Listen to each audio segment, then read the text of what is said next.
Film की शुरुआत घने जंगल के बीच में होती है, जहां अन्ना नाम की एक छोटी लड़की अपने अभिभावक गेब के साथ रहती है। वो गेब को अपना पिता कहती है और गेब उसकी जरूरतों का ख्याल रखता है और उसके अच्छे स्वास्थ्य को सुनिश्चित करता है। गेब अन्ना को घर की अटारी में रखता है, उसे कभी भी बाहरी दुनिया का पता लगाने नहीं देता। छोटी लड़की कभी भी अटारी से बाहर नहीं गई है, सिवाय एक खिड़की के जहां से दुनिया की झलक दिखाई देती है।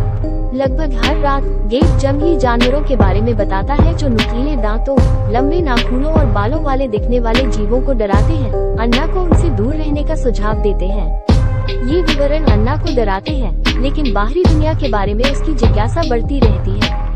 उसे जंगली जानवरों से बचाने और उसे अटारी से बाहर जाने से रोकने के लिए गेब दरवाजे के हैंडल को बिजली से भर देता है। वो उसका पिता होने का दावा करता है और उसे खाने के लिए केवल सब्जियां देता है और मांस खाने से मना करता है। एक दिन अन्ना गेब को गांड देने किसी और से बात करते हुए सुन लेती है और उसकी जिज्ञासा सेक्स करने उस पर हावी हो जाती है। वो दरवाजे के हैंडल को छूती है और उसे एक शक्तिशाली बिजली का झटका लगता है, जिससे वो बेहोश हो जाती है।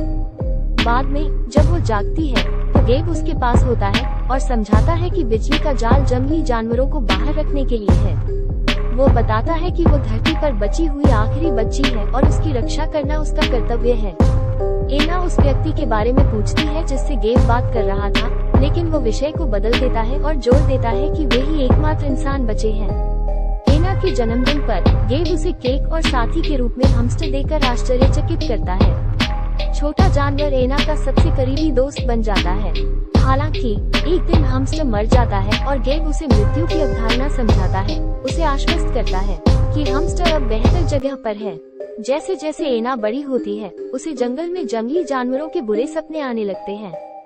जब वो यौवन तक पहुंचती है और मासिक धर्म शुरू होता है, तो गेब को उसके बिस्तर पर खून के धब्बे मिलते हैं।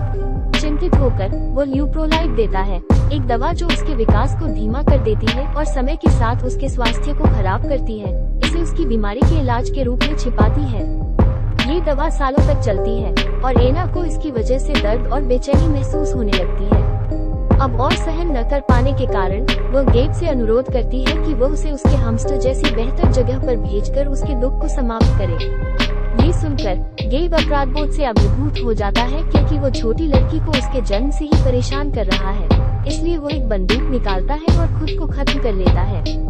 अगले दृश्य में अन्ना अपरिचित क्षेत्रों से घिरे एक अस्पताल में जागती है, जिससे वो घबरा जाती है। फिर वो तुरंत अपने कमरे से भाग जाती है और खुद को छत पर पाती है, जहां उसे पहली बार सूरज की गर्मी का अनुभव होता है। हालांकि कुछ अधिकारी उसे वापस अस्पताल के कमरे में लाते हैं और उसे एक बिस्तर पर बांध देते हैं। शेरिफ एलेन उसे शांत करने में मदद करता है और उसकी असली पहचान के बारे में जानता है। डॉक्टर बताता है कि अन्ना को ल्यूप्रोलाइड की अधिक मात्रा दी गई है, एक ऐसी दवा जो परिपक्वता में देरी करती है और विकास को रोकती है।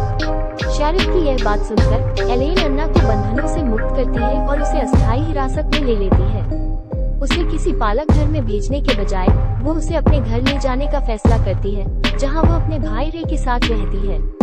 शेरिफ उसकी देखभाल करने के लिए सहमत हो जाता है, जबकि वे उसकी पहचान निर्धारित करने के लिए डीएनए परीक्षणों की प्रतीक्षा करते हैं और यह पता लगाते हैं कि गेब उसका जैविक पिता है या नहीं। यहाँ हमें पता चलता है कि गेब मरा नहीं है, उसका वास्तव में अस्पताल के दूसरे कमरे में इलाज चल रहा है। आगे बढ़ते हुए अन्ना अपने नए जीवन में बसना शुरू कर देती है और रे के साथ एक करीबी रिश्ता विकसित करती है। रे उसे प्रजनन के बारे में सिखाता है